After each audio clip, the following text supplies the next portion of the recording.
Yes. तो आज का जो हमारा सेशन है वो थोड़ा सा हम डिटेल में लेंगे। इस बार प्रोडक्ट के बारे में ज्यादा बात नहीं करेंगे और हम लोग बात करेंगे हार्ट, लीवर और लंग्स की वर्किंग के बारे में। उसके बाद हम बात करेंगे जो प्रोडक्ट्स हमारे हैं। देखिए, मेरा माइक म्यूट नहीं है, सॉरी, आप म्यूट नहीं है मेरा माइक। एंड देखिए, अब बहुत से लोग लगभग जुड़ चुके हैं और द टाइम भी हमारा हो गया है, तो मैं स्टार्ट करता हूँ, फ्रेश स्टार्ट करता हूँ। Hello everyone, myself doctor Deepesh मेघवानी, और मैं डेजा के साथ जुड़ा हुआ हूँ और आप लोगों के साथ रोज बात होती है मेरी 2:30 से 5:30। अभी तक का सफर काफी अच्छा है और काफी हम लोगों ने मिलके बहुत सारे जो डिसीजेज है उन पे नए नए कॉम्बिनेशन बनाकर काम किया है। और बहुत बार ऐसा हुआ है कि हम लोगों ने ऐसे बोलना चाहिए ऐसी बीमारियों पर भी हम लोगों ने अच्छे रिजल्ट दिए जहाँ पर उम्मीद नहीं थी किसी की भी। जैसे अभी एक हमारे पेशेंट थे जिनका ऑक्सीजन लेवल ऑलमोस्ट 75-76 तक पहुंच गया था, वेंटिलेटर पे थे वो। उसको हम लोगों ने अपने कुछ कॉम्बिनेशन दिए, वो मैं डिस्कस करूंगा आगे। और कुछ नया ट्राई किया इस बार हम लोगों ने और सबको काफी अच्छे रिजल्ट्स मिले हैं। तो अभी हम लोग जल्दी से स्टार्ट करते हैं और आगे बढ़ते हैं। तो सबसे पहले हम लोग स्टार्ट करेंगे हार्ट की वर्किंग से। आप सभी को ये क्लियर है?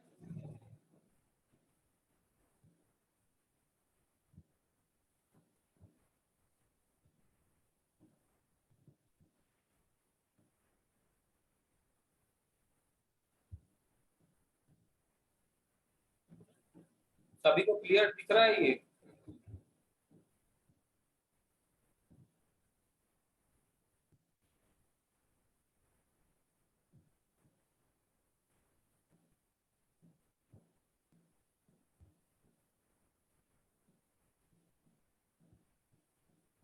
ओके, तो हम आगे बढ़ते हैं। देखिए, हार्ट की अगर हम आज वर्किंग के बारे में बात करेंगे,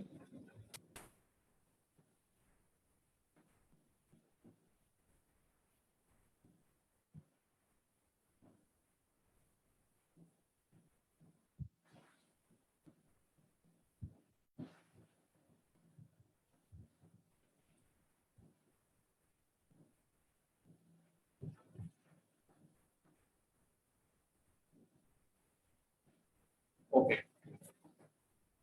हम बात करेंगे हार्ट की। ये सभी पिक्चर सभी को क्लियर दिख रही है ना? आप लोग देखिए, मुझे बताते जाइएगा, अदरवाइज ऐसा होगा मैं बोलता जाऊंगा और आप लोगों को पता नहीं पड़ेगा। ओके, तो ये एक हार्ट की पर्टिकुलर हार्ट का आपका फोटो है और हम देखेंगे कि हार्ट में वर्किंग कैसे होती है। तो जब मैं बात करूं कि हार्ट पंप करता है, तो हार्ट पंप कैसे करता है, क्यों करता है? हार्ट में क्या होता है, हमारी बॉडी में से खून आता है हार्ट में जो बिना ऑक्सीजन के रहता है, जिसको हम लोग गंदा खून बोल सकते हैं। वो आता है, वो जाता है फिर लंग्स में और वहां से ऑक्सीजनेटेड होके वापस आ जाता है। ये हार्ट की बेसिक वर्किंग है। तो वो कैसे होता है? ये हमारे पर देखिए, एक सुपीरियर वेना केवा दिख रही है और एक इधर से इंफीरियर वेना केवा रहती है। ये यहाँ से ही सुपीरियर वेना केवा से ऊपर से ब्लड कलेक्ट होता है, इंफीरियर से नीचे से ब्लड कलेक्ट होता है। ओके, एंड ये आता है हमारे पास यहाँ पर राइट एट्रियम में। यहाँ पर ब्लड आता है, यहाँ से इधर जाता है ब्लड राइट वेंट्रिकल में। राइट वेंट्रिकल में ये जो हमारा ब्लड है, ये भी हमारा ब्लड खराब ब्लड है, लाइक बिना ऑक्सीजन वाला ब्लड है। यहाँ से ये जाएगा पल्मोनरी आर्टरी में। ये बहुत बेसिक है, 10th का है, सब लोग पढ़े हुए हैं, लेकिन बार बार रिकॉल करवा रहा हूँ आप लोगों को ताकि आप लोगों को याद रहे और हम काम कैसे करते हैं या हमको कहाँ पर काम करना है और कौन सी दवाई देनी, ये आज हम लोग को पूरा पिक्चर क्लियर हो जाएगा। तो राइट वेंट्रिकल में जाने के बाद में ये जाता है पल्मोनरी आर्टरी में। पल्मोनरी आर्टरी से लैंड करता है लंग्स में, वहां पर ऑक्सीजन एक्सचेंज होकर के ब्लड वापस आता है यहाँ लेफ्ट एट्रियम में। यहाँ आता है ब्लड लेफ्ट एट्रियम में। लेफ्ट एट्रियम से बाद में ये यहाँ आता है लेफ्ट वेंट्रिकल में और यहाँ से ये एओर्टा के जरिए पूरी बॉडी में फैल जाता है। तो ये बेसिक फंक्शन है, ये स्टेप स्टेप में होते हैं। इस इस पूरे सर्कल को कंप्लीट करने में 0.808 सेकंड लगते हैं, 0.08 सेकंड लगते हैं, इसलिए हमारा हार्ट 1 मिनट में 72 बार धड़क जाता है। ओके, अब हम जब बात करते हैं ये हार्ट अटैक आ गया या ब्लॉकेज है या है, तो अपन देखते हैं कि ब्लॉकेज का फंक्शन क्या है, मतलब ब्लॉकेज होता कैसे या फिर अटैक आता क्यों है। बहुत सी बार हम ये डिस्कस करते हैं कि इस्केमिया हो गया, तो ये जो हार्ट है ना, ये जो मसल्स है जो पिंक कलर की शेड में दिख रही है वो मसल्स है, तो इन लोगों को प्रॉपर जब सप्लाई नहीं मिलता है या ऐसा कुछ हो जाता है कि इनकी ब्लड सप्लाई में ही दिक्कत आ जाती है, तो ये जो मसल्स है वो डेड होने लगती है, इस कारण से हार्ट अटैक आता है। या क्या होता है, इसकी जो अंदर में जो ब्लड सप्लाई है, जैसे कि लेट अस सपोज मैम इनके अंदर में एक ये है आपकी नस, इसके बीच में जब ना ये कोलेस्ट्रॉल जम जाता है ऐसा, ये कोलेस्ट्रॉल जम गया ऐसा दोनों साइड पे, तब क्या होगा, आपका जो ये एरिया है ना जो मैं ब्लू से डिनोट कर रहा हूं, ये एरिया हो जाता है छोटा, जिसको हम लोग यहाँ पे ऐसे बताता था मैं कि कोलेस्ट्रॉल जम गया और नैरो हो गया। ये नैरोई, इस नैरोइंग की वजह से क्या होता है, आपका ब्लड फ्लो प्रॉपर हो नहीं पाता है और वो धड़कन बढ़ाना, बेचैन करना, इन चीजों को जन्म देता है और तकलीफ जाती है ना, ये चीजें तकलीफ देती है। यहाँ पर ही जब ये और ब्लॉक होने लगता है तो पूरा उस नस को ब्लॉक कर देता है और अटैक पैदा करता है या बहुत ज्यादा पेनफुल कंडीशन पैदा करेगा, या वही उसी समय ये जो बोलते हैं ना कार्डियक अरेस्ट हो गया या हार्ट अटैक आ गया या इतनी परसेंट चीजें ब्लॉकेज है, वो यहाँ से पता पड़ता है कि कितनी परसेंट चीजें कैसे ब्लॉकेज है, इन चीजों को ही हटाना है। अब इसके कारण क्या होते हैं, ये जो हमारा जो मैंने बताया कि आपके जो वॉल्स के बीच में जो कोलेस्ट्रॉल जम जाता है, ये जो कोलेस्ट्रॉल जम जाता है, जो ये चीज है, इसको येलो से डिनोट करते हैं बिकॉज कोलेस्ट्रॉल का कलर येलो ही रहता है। तो ये जो कोलेस्ट्रॉल आपका जम गया ना ऐसा,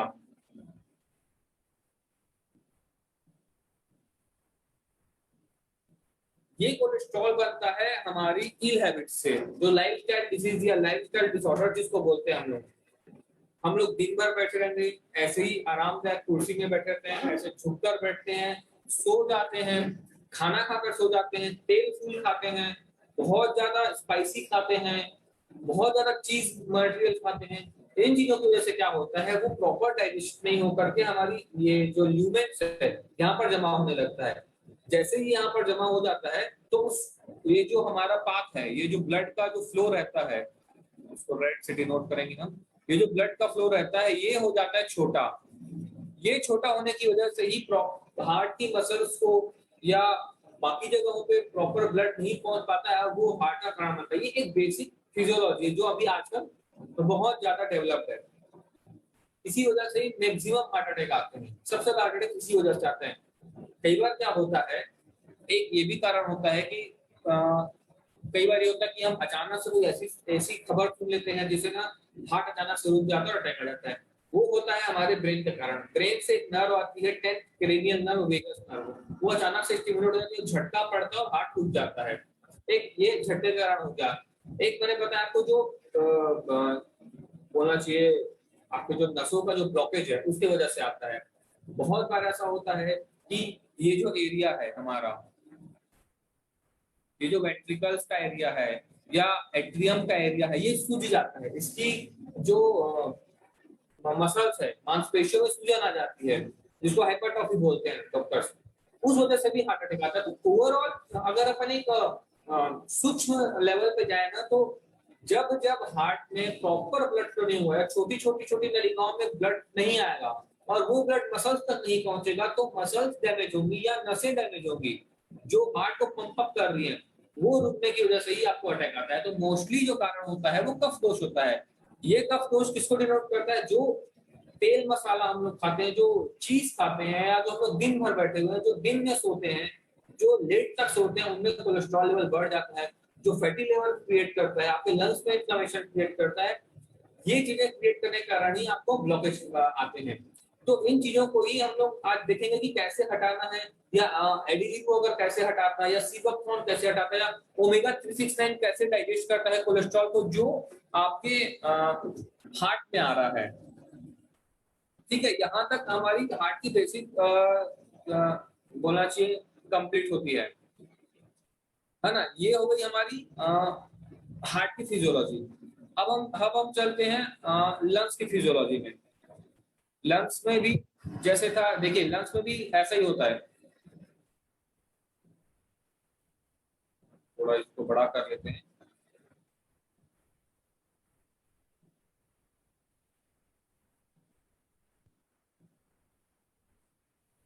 लंग्स में क्या होता है, आपने यहाँ से सांस ली, ये हमारे विंड पाइप के थ्रू, ये हो गया ट्रैकिया के थ्रू, दोनों लंग्स में बराबर फैल जाती है। ठीक है, एक साइड पे ग्रे कलर का शेड दिख रहा है जो आपके लंग का कलर है, जो नॉर्मल लंग का कलर है। सेकेंड साइज में आपको ये दिख रहा है कि इसमें छोटे छोटे ब्रांचेस बने हुए हैं, लाइक दिस, छोटे छोटे ब्रांचेस बने हुए हैं, जैसे पेड़ की शाखाएं रहती है ना, वैसे से ब्रांचेस बने हुए हैं, है ना। इन ब्रांचेस में और आगे बहुत छोटे छोटे छोटे ब्रांचेस, जैसे हमारी ट्री रहती है ना, वैसा बन जाता है।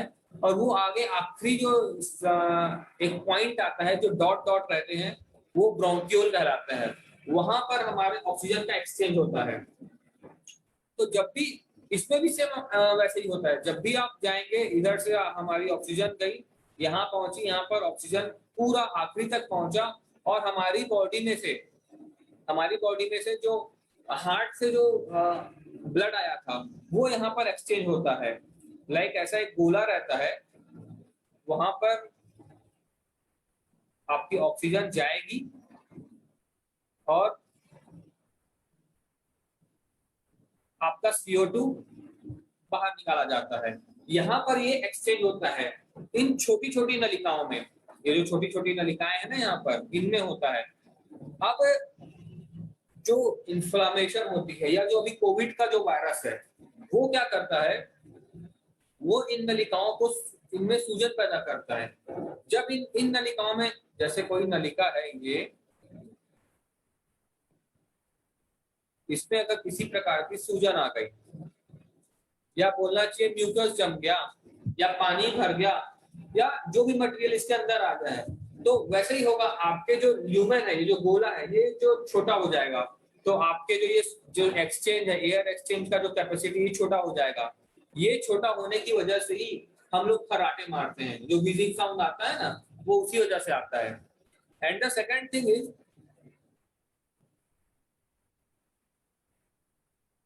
स्क्रीन नहीं दिख रही है क्या? स्क्रीन दिख रही है ना आप लोगों को बराबर? स्क्रीन नहीं दिख रही है? 1 सेकेंड।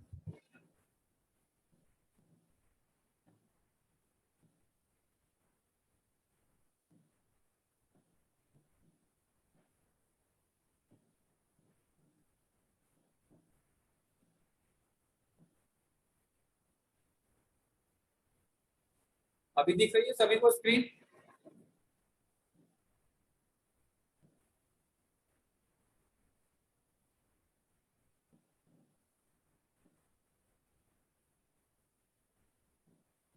ओके।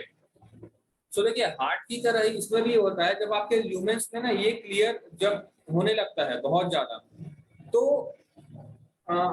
ऑब्वियस है कि आपके पास एयर एक्सचेंज के लिए एरिया कम बचता है। जैसे ट्रैफिक हो जाती है रोड में, जब भाई दोनों साइड से अगर ट्रक चल रही, तो आप बीच से अपनी बाइक भी नहीं निकाल पाओगे, इतनी कम ट्रैफिक, इतनी कम जगह रहती है हमारे पास में। तो सेम ऐसे ही इसमें भी होता है कि जब जैसे ही हमारे पास दोनों साइड में या तो कोलेस्ट्रॉल जम गया, या पानी भर गया, या म्यूकस जम गया, या जो भी चीजें हैं जिसको हम लोग कफ बोलते हैं, वो जम गया, तो ये पैसेज को कमजोर करता है, और पैसेज को कमजोर होने से ऑक्सीजन एक्सचेंज नहीं हो पाता है, जिस वजह से हम लोग के जो खराटे आते हैं वो डेवलप होते हैं।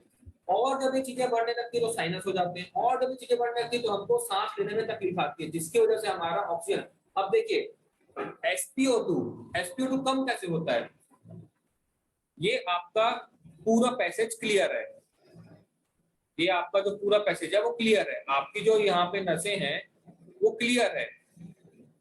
जब ये क्लियर है तो आपकी ऑक्सीजन बराबर जा रही है, तब आप ऑक्सीजन लेवल 99 दिखाता है। ओके, जब ये फिलअप हो जाती है किसी भी चीज से, कोई भी मटेरियल हो, चाहे कोविड का टॉक्सिन हो, चाहे म्यूकस हो, चाहे जो भी हो, इसके कारण जब ये एरिया कमजोर हो जाता है ना, तब आपकी ऑक्सीजन लेवल कम आने लगती है। अब ये भी हो सकता है कि कभी यहाँ पर की चीजें डैमेज हैं, हो सकता है कि यहाँ की थोड़ी नलियां डैमेज हैं, कोई कहीं यहाँ की नलियां डैमेज है, कई बार यहाँ की नलियां, तो वो बताते हैं कि आपका 30% लंग डैमेज है, 40% लंग डैमेज है, उस हिसाब से आपका जो ऑक्सीजन लेवल है वो डाउन होने लगता है। सेम कंडीशन होती है हार्ट में भी। हार्ट में जब ये होता है तो ब्लड फ्लो रिस्ट्रिक्ट होता है, ब्लड फ्लो कमजोर हो जाता है। और अगर आवाज अभी आपको नहीं आ रही है क्या, आप लोग चैट कर रहे हैं कि आवाज कम आ रही है या स्क्रीन नहीं दिख रही है, क्लियर आ रही है ना? हाँ, ओके। देन जब हार्ट में ये चीज होती है तो ये ब्लड फ्लो को कमजोर करता है। जब लंग्स में क्लियर ऐसे ही चीज होती है तो ये ऑक्सीजन लेवल को डैमेज करता है। तो ये दोनों चीजें ही कफ दोष की जैसे होती है। एक जगह पर ये कोलेस्ट्रॉल बोला जाता है, एक जगह पर ये ग्लूकोज बोला जाता है। दोनों चीजें अलग अलग है, लेकिन उनका जो बेस ओरिजिन है वो कफ है। मतलब वो चिपचिपा एक पदार्थ ही होता है जो दोनों चीजों को रोक करके रखता है। तो इन दोनों चीजों को ही हटाने के लिए हम लोग अस्तप्राश, एडिलिको या एनास्थिन टैबलेट ऐसी चीजों का इस्तेमाल करते हैं। तो अभी मैं जहां तक समझता हूँ ये दोनों चीजें क्लियर हैं आप सभी को? ओके। अब हम इसके बाद हम देखेंगे लीवर का फंक्शन। अभी ये पिक्चर क्लियर दिख रही है आप लोगों को?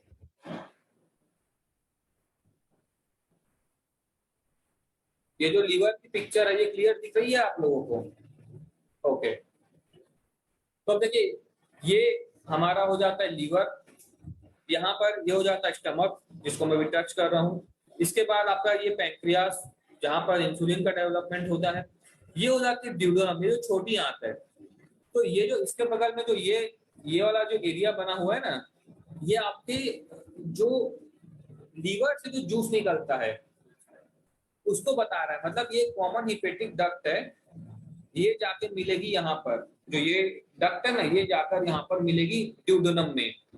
देखिए, तो यहाँ से आपका गाल ब्लैडर से, यहाँ से जो आपका जूस आता है, गाल ब्लैडर का जो एसिड आता है वो आएगा, पैंक्रियाज से भी कुछ एंजाइम्स निकलते हैं वो मिलेंगे, और वो सब मिल करके यहाँ ड्यूडेनम में जो छोटी आंत का पहला हिस्सा है वहां पर जाके मिलते हैं, और वहां पर हमारे खाने का कंप्लीट डाइजेशन होता है। जब आप देखेंगे ना तो छोटी आंत में ही लगभग डाइजेशन हो जाता है, और वहां पर ही हमारा जो फूड है ऑलमोस्ट डाइजेस्ट होता है। उसके बाद वो बड़ी आंत में जाता है और शोषण का काम चालू होता है, वहां से आपको पोषण मिलता है। ओके, देखिए ये मुझे भी थोड़ा टफ लग रहा है क्योंकि मैं आप लोगों को एकदम सिंपल भाषा में समझाने की कोशिश कर रहा हूँ ताकि बहुत ज्यादा हाई ना जाए और ऐसा भी ना हो कि आपको कुछ समझ में ना आए। तो मैं कोशिश कर रहा हूँ, और अगर नहीं आएगा तो हम एक बार और सेशन लेंगे। ये वाला ये हमारा फर्स्ट है जो मैंने ये कोशिश की है। ओके, तो अब क्या होता है जब हम बहुत ज्यादा मसाला खाते हैं या बहुत ज्यादा धूप में काम करते हैं या बहुत ज्यादा ना गर्म चीजों के पास में रहते हैं, तो क्या होता है ये गॉल ब्लैडर से ना आपके एक जूस निकलना चालू होता है। ये जो जूस है, अगर यहाँ पर कोई ब्लॉकेज है, ओके, यहाँ पर कोई ब्लॉकेज है, ऐसा कुछ ब्लॉकेज है जिसको हम लोग स्टोन्स बोलते हैं, है ना, हमारे पथरी हो गई है, पित्ताशय की थैली में पथरी, ये आपका पित्ताशय है। तो ये है ना, ये आपका पित्ताशय है। तो यहाँ पर जब मैं ज्यादा हम जब ज्यादा गुस्सा करते हैं, हम जब ज्यादा सोचते हैं, हम ज्यादा मसालेदार खाते हैं, तो ये जो आपका गाल ब्लैडर है ये आपका बहुत ज्यादा एसिड सीक्रेट करने लगता है। वो सिक्रेशन इस पूरे प्रॉपर डक्ट फुल होने की वजह से निकल नहीं पाता, तो गाल ब्लैडर में ही रुक जाता है और वो वहीं जमने लगता है, वो ही पथरी बनती है।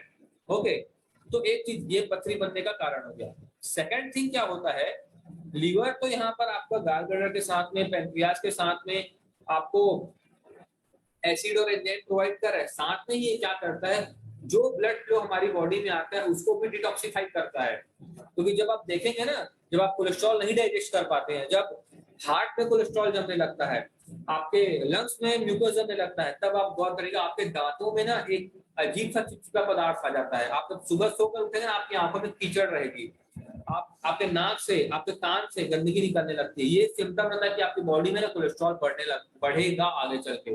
आयुर्वेद ये बोलता है कि ये जो मल रहते हैं आंख के, कान के, नाक के या दांत के, ये ख मल बोलते हैं, इसको मांस धातु का मल बोला जाता है। जो आप ये आने लगा कंटिन्यू, तो आप समझ जाना कि आप फैटी लीवर में आ गया। तो ये फैट ना यहाँ जमा होने लगता है ऊपर, लीवर के ऊपर में, ऐसा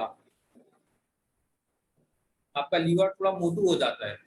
और इसी चीज को हम लोग फैटी लीवर ग्रेड 1 ग्रेड 2, वो जितना उसके ऊपर एक मोटी लेयर आती जाएगी ना, उतना ग्रेड रहता जाता है। इसी चीज को कम करना। और ये जितनी ऊपर, जैसे भाई आपके सर में मैंने अगर कोई बोझ रखा है तो आप अपना प्रॉपर काम नहीं कर पाएंगे, वैसे ही लीवर के साथ भी होता है।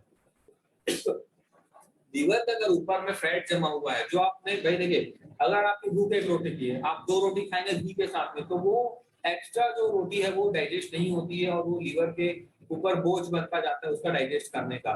तो ये आपका लीवर डैमेज होता है। उसके बाद एक समय ऐसा आता है आपको भूख नहीं लगती है। क्यों? क्योंकि लीवर के ऊपर ऑलरेडी एक लोड रहता है। भाई आपका आपका आपकी भूख है आधी रोटी की, आपने खाया 1 रोटी, ये भी डाइजेस्ट नहीं हुआ है, और आपको 4-5 घंटे बीत गए हैं, आपका दूसरा मील तैयार हो जाता है, आप उसको खाते हैं, तो ये इसका आधा मील और ये पूरा मील, ये बन जाता है 1.5 मील, जो पूरा डाइजेस्ट नहीं हो पाता है। वो कोलेस्ट्रॉल बन के, फैट बन के, म्यूकस बनकर आपकी बॉडी में घूमता है, उसको जहां जगह मिलती है वो वहां अटक जाता है। अगर आप ड्रिंक करते हैं तो लीवर में अटकेगा, अगर आप दिन भर सोए हैं या ऐसा कुछ काम कर रहे हैं तो वो हार्ट में अटकेगा, दिन भर बैठे हुए हैं। अगर आप लाइक स्मोकिंग कर रहे हैं या बहुत धूल धक्कड़ में, तो वो लंग्स में बैठेगा, उसको जहां मौका मिलेगा ना वहां पर बैठेगा। लाइक जैसा बोलते हैं ना, चोर जो सबसे कमजोर जगह पर अटैक करता है, वैसे ही ये टॉक्सिन्स रहते हैं, ये वहां पर अटैक करते हैं और हमारी बॉडी को कमजोर करते हैं। इन्हीं की ये 3 चीजों को इसलिए मैंने आज बताया, ये 3 चीजें हमारी मेजर बॉडी को मेंटेन करते हैं। ओके, तो लीवर डिटॉक्सिफाई करता है, लंग हमारी बॉडी को ऑक्सीजनेटेड ब्लड देता है, और हार्ट पूरी बॉडी पर वो जो ऑक्सीजनेटेड ब्लड है, जो फ्रेश ब्लड है, वो फैलाता है ब्लड को। एक चैट आया है कि पथरी वाली बात रिपीट करिए। देखिए, पथरी वाली बात एक बार फिर से रिपीट करते हैं। जब हम लोग बहुत ज्यादा मसालेदार खाते हैं, बहुत ज्यादा धूप में रहते हैं, बहुत ज्यादा सोचते हैं, बहुत ज्यादा चिंता करते हैं, तो इस गाल गटर से ना आपकी जो पित्ताशय की थैली है वहां से बहुत ज्यादा एसिड निकलने लगता है। अब देखिए, ऑब्वियस पाइप है, ये सब पाइप है जो लीवर से जो निकल रही है, सिस्टिक डक्ट जिसको नाम दिया गया है, कॉमन हिपेटिक डक्ट नाम दिया, ये पाइप है। इस पाइप में एक समान मात्रा का ही, भाई एक लेवल तक ही आप इसको भर पाएंगे ना। एक्स्ट्रा चीजें जो रहेंगी वो गाल गटर में ही एज इट इज पड़ी रहेंगी, वो भी ड्राई होकर के पथरी बन जाती है। फिर वही चीजें कई बार आगे निकल जाती हैं, फिर वो घूमने लगती हैं, वो अटकती हैं तो बहुत ज्यादा दर्द देता है, गॉल ब्लैडर में निकलती हैं तो वो दर्द देता है। तो उसके लिए हम लोग क्या करते हैं, गॉल ब्लैडर को निकलवा देते हैं, हटा देते हैं। तो उसकी वजह से क्या होता है, आप कभी भी अपना फैट का डाइजेशन नहीं कर पाएंगे। आप तेल, घी, मक्खन ये सब खाएंगे, कभी डाइजेस्ट नहीं होगा। ये एलोपैथी वाले डॉक्टर बताते नहीं है, लेकिन ये ऐसा हो जाता है। सेम होता है अपेंडिक्स के दौरान में। लेकिन अपन अपेंडिक्स की बात नहीं करेंगे, हम अभी 3 चीजों पर ही बात करेंगे। तो बहुत ज्यादा डेटा होने से दिमाग वो नहीं कर पाएगा, आपका ग्रास्प नहीं कर पाएगा और चीजें वैनिश हो जाएंगी। तो ये ऐसा होता है और यहाँ पे पथरी बनने लगती है। वही चीजें हमको क्लियर करनी है। और हम जैसे कि हम लोगों ने अभी तीनों पर देखा, हार्ट में कोलेस्ट्रॉल डैमेज करता है, लंग्स में म्यूकस डैमेज करता है, और यहाँ पर एक्सेस एसिड डैमेज करता है। तो अब मैं जब करता हूं आपके प्रोडक्ट्स के ऊपर में, ओके, अब हम प्रोडक्ट देखेंगे, हम इन चीजों पर क्लियर करके कौन कौन से प्रोडक्ट को लेकर के हम आगे बढ़ सकते हैं। तो मैंने ज्यादा नहीं निकाले, 4 प्रोडक्ट निकाले हैं जिस पर हम अभी काम करेंगे। सबसे पहला है हमारा एडिलिको। जैसे हमने पहले हार्ट को देखा था, सेम हम एडिलिको को देखेंगे कि एडिलिको करता क्या है और किस दौरान पे काम करेगा, किस दिशा में काम करेगा, या कैसे काम करेगा, हमको कैसे कैसे देना है, कैसी कैसी डोज में देना है, और हम हर बार मैं हर बार जब आप लोग को रिक्वेस्ट करता हूँ कि डाइजेशन को देखिए, वो इसीलिए देता हूँ। देखिए अगर पर्सन का डाइजेशन कमजोर है और आप उसको एक्सेस दवाइयाँ देंगे, जैसे बहुत से लोग होते हैं, चलो हम रिच बेरी भी दे देते हैं, हम सीबकथॉर्न भी दे देते हैं, हम अस्तुप्राश भी दे देते हैं। देखिए सॉरी टू से इससे ना एक अच्छी बिजनेस जनरेट होता है, आई एग्री। बट क्या होता है, आप जब ऐसा करने लगते हैं और पेशेंट को ना एसिड ज्यादा बनने लगते हैं, आप इतनी सारी दवाइयाँ देंगे, कुछ कुछ एसिड जनरेट करती हैं, कुछ एसिड को कम करती हैं, तो वो और उनको डाइजेस्ट भी करना है। तो ऐसा भी नहीं कि हम लोग उसको उसको मील को स्किप कर रहे हैं। मैं यूजुअली बहुत बार आप लोग देखेंगे, जब मैं सीबकथॉर्न 50 ml देता हूँ या रिचबेरी 50 ml देता हूँ, तो मॉर्निंग का ब्रेकफास्ट हम अवॉइड करते हैं। क्यों? क्योंकि उस समय का जो हमारा डाइजेशन का पावर है वो पूरा उस 50 ml रिचबेरी को या 50 ml सीबकथॉर्न को डाइजेस्ट करने के लिए लगना चाहिए। हम उसके ऊपर और खाना या और हम चीजें न डालें जिस तरह को हमारे डाइजेस्टिव सिस्टम को तकलीफ हो और हमको तकलीफ आए। अब जैसे कि मैंने आपको जो बताया है, जो हार्ट के फोटो के साथ में बताया, वो यही स्लाइड है कि कार्डियोमायोपैथी है या जो हार्ट डिजीज है वो कैसे डेवलप होती है। इसके लिए हम लोगों ने एडिलिको बनाया है। भाई एडिलिको क्या करेगा, हार्ट को मेंटेन करेगा। हार्ट को मेंटेन कैसे करेगा? अब हार्ट की जो मसल्स है, हार्ट की मसल्स को मजबूत भी करेगा। मैं एक काम करता हूँ, एक कोशिश करता हूँ कि फोटो को मैं फिर से लेकर आऊँ यहाँ पर और आप लोग को अच्छे से बता पाऊँ। ओके,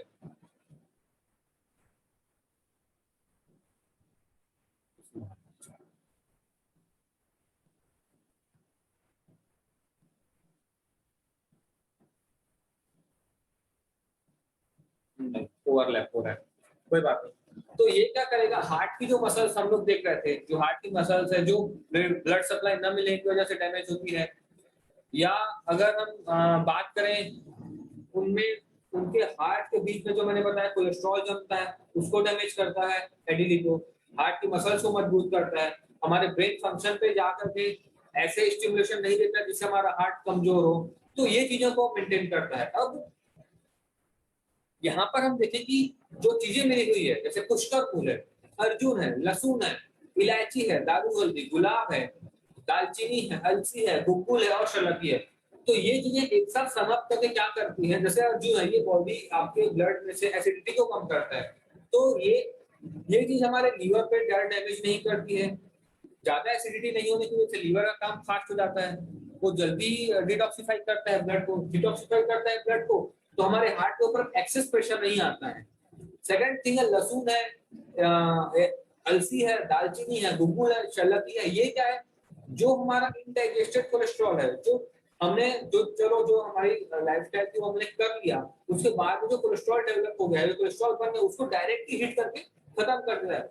बाकी चीजें जो है, जैसे इलायची है, लहसुन, पुष्कर है, लहसुन है, गुलाब है, ये हमारे डाइजेशन को बूस्ट अप करते हैं, ताकि अगर हम कुछ इधर उधर का खा भी रहे हैं, once in a while party कर ली हमने, तो उसको डाइजेस्ट कर जाए। इसलिए हमको एडिशनल कुछ खाने की जरूरत ना पड़े, या हमको अजवाइन न लेना पड़े, या हमारा पेट ना खराब हो। इन चीजों को चारों साइड से मेंटेन करता है एडिलिको। तो देखिए एक साइड से हमारे मसल्स मजबूत हो गए, एक साइड से हमारा नर्वाइन सिस्टम मजबूत हो गया, एक साइड से हमारे कोलेस्ट्रॉल को डैमेज किया उसने, एक साइड से एंटीऑक्सीडेंट प्रॉपर्टीज होती है। तो चारों साइड से जब हम प्रोटेक्टेड रहते हैं ना, तो ये चीज काम करती है, तो हमारा हार्ट मजबूत रहता है। अभी बहुत से लोग पूछते हैं कि भाई हमारा बीपी बढ़ रहा है तो हम एडिली को दे सकते हैं क्या? तो फर्स्ट ऑफ ऑल आप ये देखिए तो सही कि बीपी बढ़ क्यों रहा है। आप जब थोड़ा सा डीपली जो जानते हैं, जो एलोपैथी को जानते हैं, या थोड़ा सा उनका टेक्स्ट पढ़ते हैं, उन्होंने क्लियर बोला है कि बीपी कोई बीमारी नहीं है।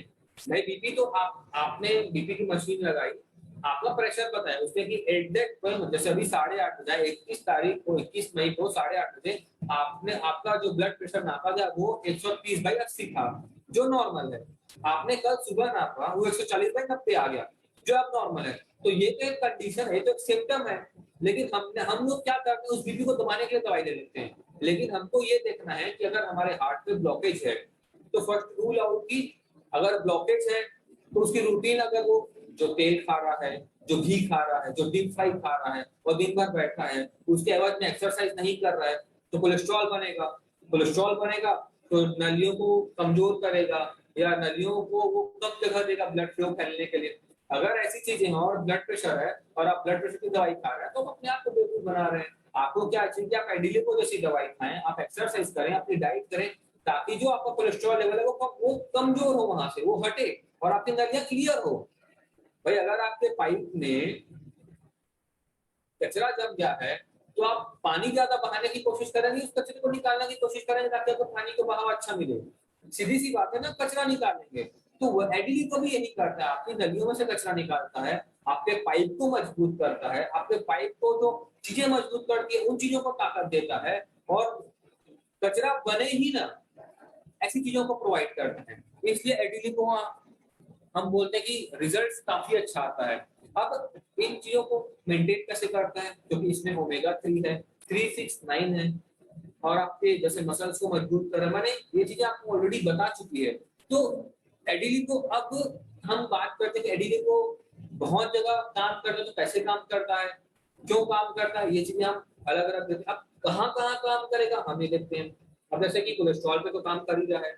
सेकंड थिंग, साइनस हो जाते हैं, लोग जगह खराटे लेते हैं, सिस्ट बनते हैं, कैंसरस सेल बनती है, लाइपोमा बनते हैं, गुठलियां हो जाती है शरीर में उसको भी। क्योंकि ये सब चीजें अगर हम थोड़ा सा एवरेज देखने तो सब कफ दोष के कारण होता है। कफ दोष का बेस रहता है पानी।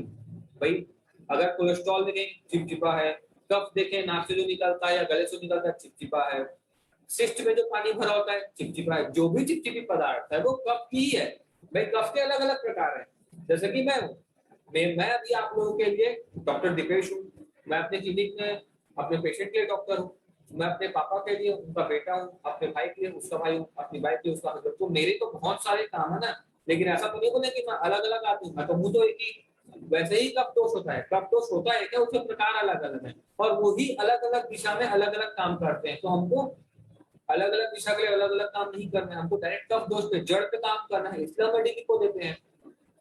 एडिली को अलग अलग जगह पे अलग अलग रोल प्ले करता है। भाई अगर हार्ट की प्रॉब्लम है तो हार्ट पे काम करेगा, लंग में भी काम करेगा, फैटी लीवर को भी डैमेज करेगा, यूट्राइन सिस्ट है, पीसीओडी है वहां पर काम करेगा, लाइपोमा है वहां पर काम करेगा, कैंसरस सेल को डैमेज करेगा। तो अलग अलग जगह पे कॉम्बिनेशन में काम करता है। तो जब भी ऐसी कंडीशन बनती है तो आप घबराने नहीं है, आप रिपोर्ट्स लें पेशेंट से और बिल्कुल उनके साथ डिस्कस करें, हम एक अच्छा कॉम्बिनेशन बना करके इलाज करेंगे। सेकंड थिंग क्या होती है, हाइपर सेंसिटिविटी। अब हाइपर सेंसिटिविटी आती कैसे है, 1000 में एक आदमी ऐसा था जिसका डाइजेशन बहुत कमजोर होता है, उसको भूख भी नहीं लग रही होती है ऑलरेडी। हम क्या करते हैं, एडिली को देते हैं 2 टैबलेट 3 टैबलेट, वो बंदा डाइजेस्ट नहीं कर पाता और एसिडिटी हो जाती है, बहुत ज्यादा एसिड बनता है जो चकत्ते पैदा करता है, वो दिक्कत आती है। सेकंड थिंग होता है ब्रेस्ट फीडिंग प्रेगनेंसी। बहुत लोग अब ये प्रिकॉशन क्यों लिखा जाता है, क्योंकि बहुत बार लोग ऐसी दवाइयों का सेवन कर रहे होते हैं, जैसे अभी प्रेगनेंसी में बहुत मुश्किल से प्रेगनेंसी टिकती है लोगों की, तो ऐसी चीजों का सेवन करते हैं तो प्रेगनेंसी टिकी रहे। उसके साथ में एडिली को अगर हमने दिया तो वो क्रॉस हो जाता है, तो उनकी दवाइयों का असर खत्म होता है, वो कमजोर दवाइयां रहती है एलोपैथी की, उनका असर खत्म होता है, बॉडी डैमेज होती है। ब्रेस्ट फीडिंग में भी ऐसा ही होता है, किडनी डिसऑर्डर में भी ऐसा होता है, डायबिटीज में भी ऐसा ही होता है। तो आप जब भी ऐसी दवाइयों का इस्तेमाल करें एक बार मुझसे डिस्कस करें, मैं 2:30 से 5:30 अवेलेबल रहता हूँ और हम उस बात को बहुत इजी क्लियर करेंगे। ओके, सो अब यहाँ पर हमारा एडिली को जो हार्ट का काम करता है ये क्लियर होता है। इसके बाद में हम देखेंगे सीबकथॉर्न जूस को। सीबकथॉर्न जूस को स्पेशली लेने का कारण क्या है, क्योंकि इसमें भी हमारे पास 369 ओमेगा है। ओके, 369 ओमेगा होने की वजह से भी ये भी काफी कोलेस्ट्रॉल लेवल को कम करता है, ग्लूकोज लेवल को कम करता है, कफ दोष पे काम करता है। सेकंड थिंग, ये आपकी बॉडी को इम्यूनिटी प्रदान करता है एंड द फिफ्थ थिंग से डायबिटीज में भी काम करता है।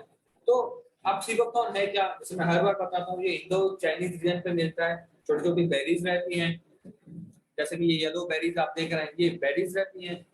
अब इन बेरीज का जो रिसर्च में हम लोगों ने पाया, ये लीवर को अच्छा रखता है, ये हार्ट की हेल्थ को अच्छा रखता है, स्किन डिसऑर्डर में काम आता है। अब इसको थोड़ा सा और हम जब डिसेक्ट करते हैं, इनके लाइक बोला से पोस्टमार्टम करते हैं, तो इसमें को पता पड़ता है कि 18 प्रकार के अमीनो एसिड्स हैं, अमीनो एसिड से मिलकर प्रोटीन बना होता है, मतलब सबसे छोटी इकाई आ गई 18 प्रकार के हैं, जिसमें हमारे पास 8 सबसे इंपॉर्टेंट है। मैं बहुत ज्यादा इसको इसलिए डिटेल नहीं कर रहा हूँ, ऑलरेडी हम 3 चीजों को देख चुके हैं। मैं बहुत ज्यादा ब्रीफ में ले रहा हूँ, सेशन भी हम छोटा रखेंगे ताकि ये चीजें आपके दिमाग में बैठी रहे। लगेगा तो हम एक बार और रिपीट करेंगे अगर आप लोगों की डिमांड आएगी तो, ठीक है।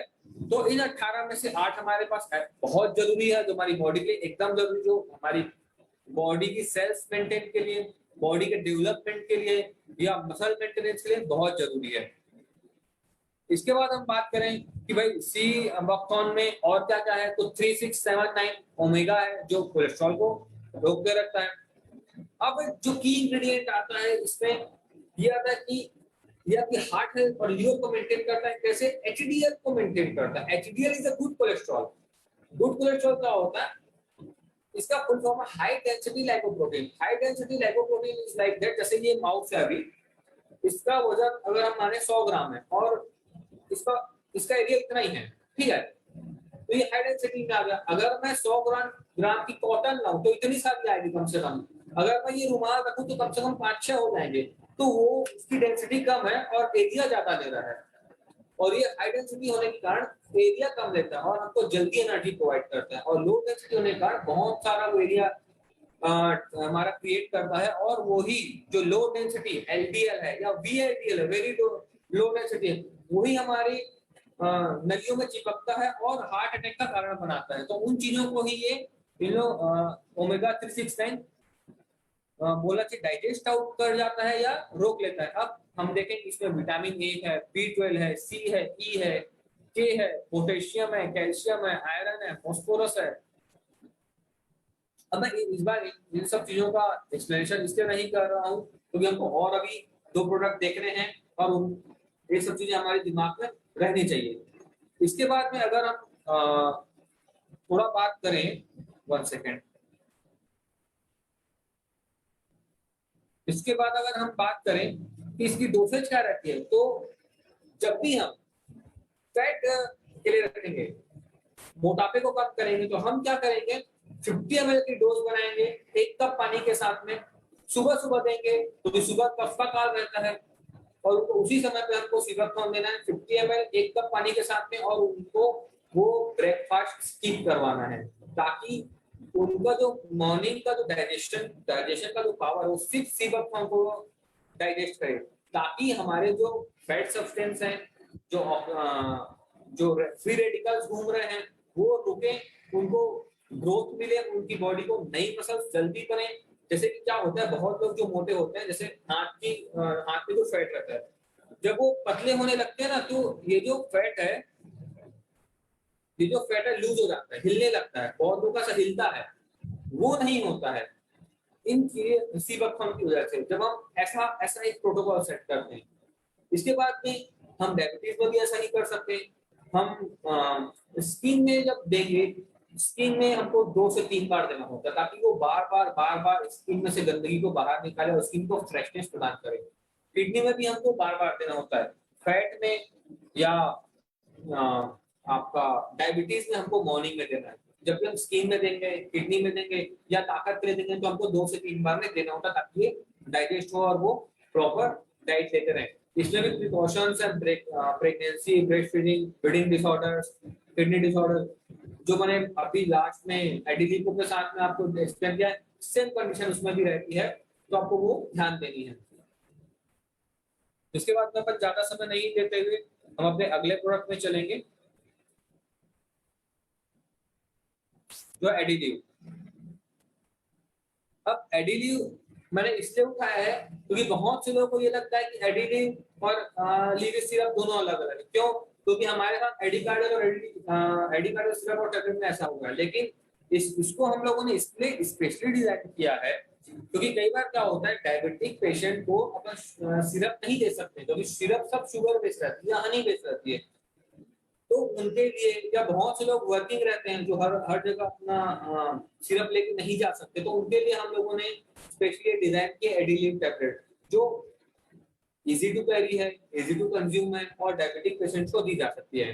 अब बात करें कि लीवर का ये कैसे काम करेगा, तो इस तरह देखिए एडिलिव के 4 साइड से दिया गया, हर साइड से एक से रिस्टोर एपेटाइट कर रहा है।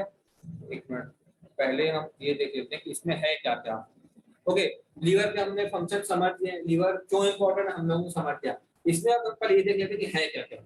इसमें हिमसार है, कासनी है, काकमाची है, अर्जुन है, भूमि आमलकी है, भृंगराज है, पुनर्नवा है, गुरुची है, दारू हरिद्रा है, मूलक है, आमलकी है, चित्रक है, विडंग है, गर्दकी है और परपटक है।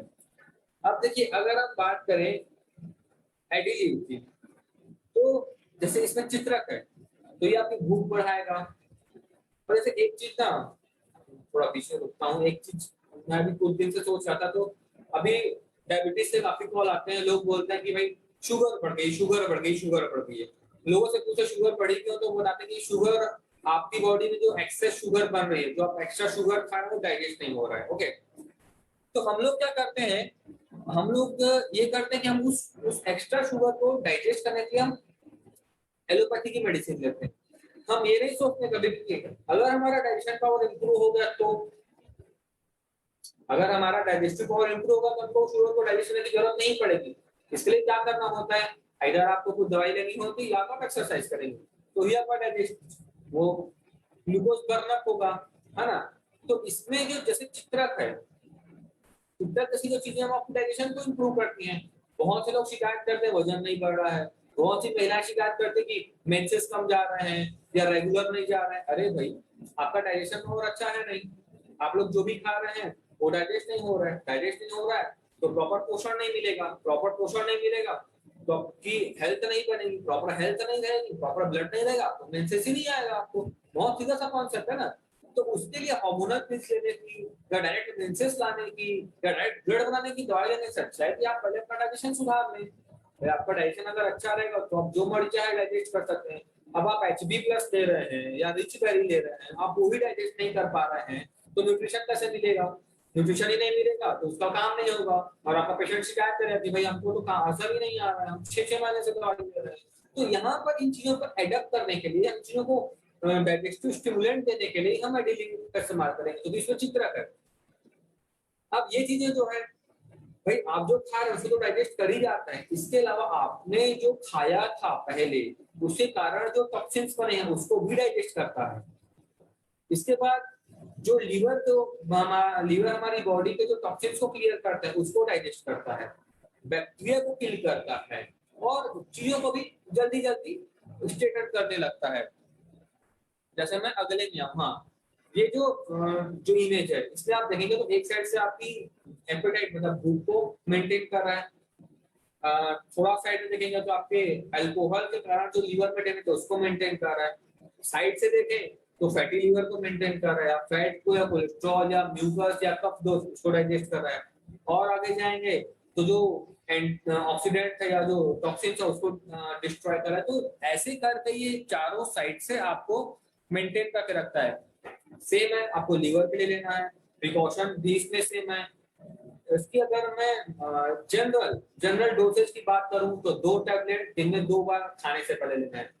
लीवर इशू है 2 टैबलेट दिन में 3 बार ले सकते हैं। अदरवाइज कोई ऐसी कंडीशन बनती है तो हम उसमें डिस्कस करके हम एक इनके लिए डोसेज क्रिएट कर सकते हैं। तो यहाँ पर हमारे लीवर का भी काम खत्म होता है। अब हमारा जो लास्ट प्रोडक्ट है वो सबसे इंपॉर्टेंट प्रोडक्ट में आता है, ये अस्त्रप्राश।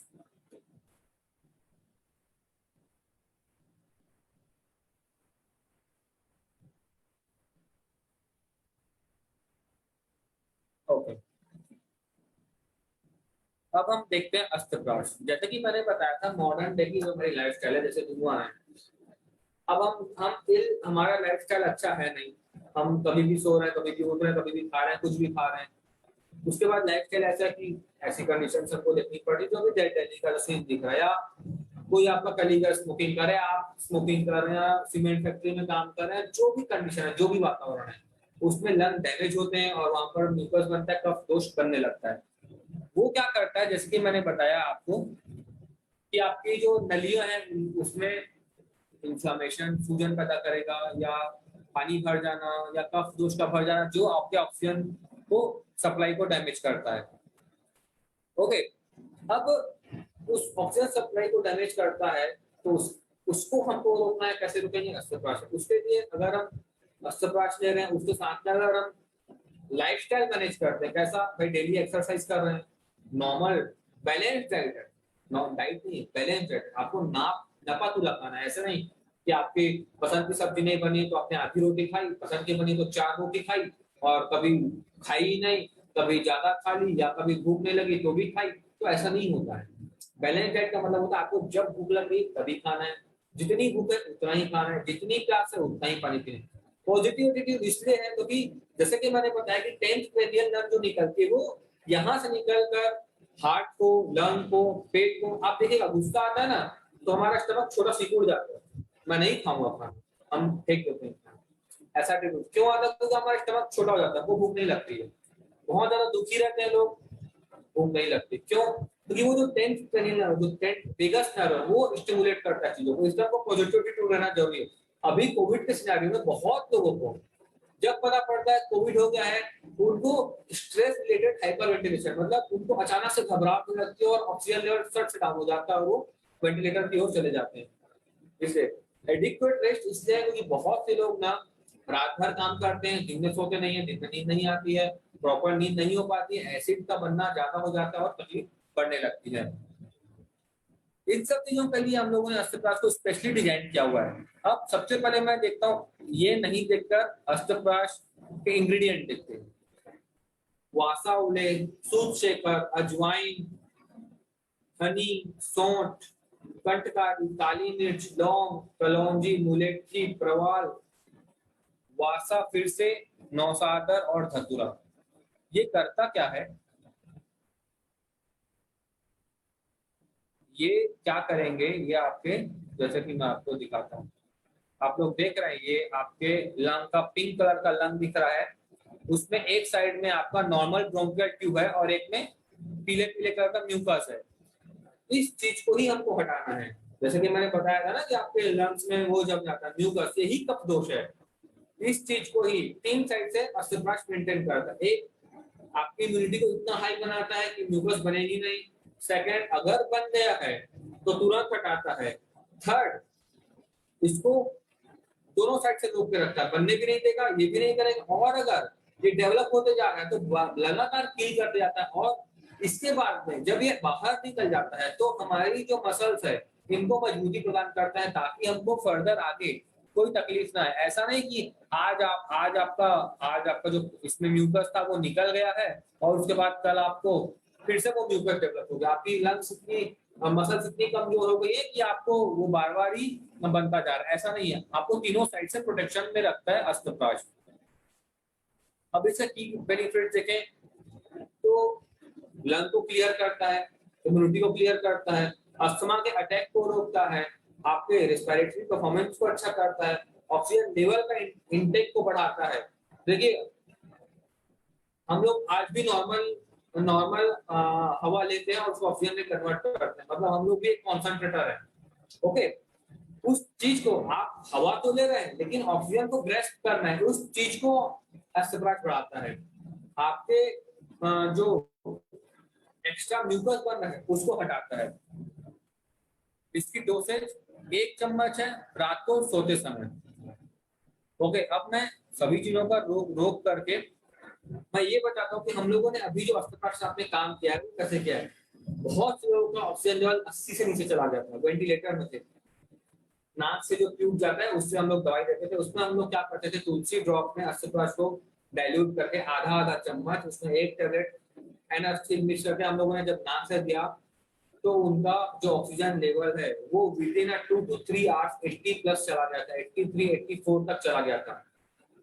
ओके, इसके बाद बहुत से लोग घर पर रहते हैं या ऑक्सीजन ले रहे हैं, उनको ऑक्सीजन लेने में तकलीफ हो रही है, उसमें हम लोग क्या करते हैं, जीभ के नीचे यहाँ आधा चम्मच अस्त्रप्राश, थोड़ा सा तुलसी ड्रॉप मिला करके जब हम जीभ के नीचे देते हैं ना 3 से 4 बार, तो ऑक्सीजन लेवल शूट अप कर जाता है और 90 से ऊपर चला जाता है। अस्त्रप्राश इतना अच्छा काम करता है। थर्ड थिंग है, अगर आप किसी को बाईपास सर्जरी हो गया है, एडीलिको के साथ में दे रहे हैं तो भी अस्त्रप्राश आप चला सकते हैं, बहुत अच्छा काम करेगा। थर्ड थिंग, आप डायबिटीज में जब भी इसको दे रहे हैं तो थोड़ा सा मॉनिटर करके दें, बहुत अच्छा ही एक कॉम्बिनेशन क्रिएट होता है ये। लेकिन जब भी हम ऑस्टियोक्लास्ट डायबिटीज के साथ में देंगे, हम हर बार मॉनिटर करते ही देंगे।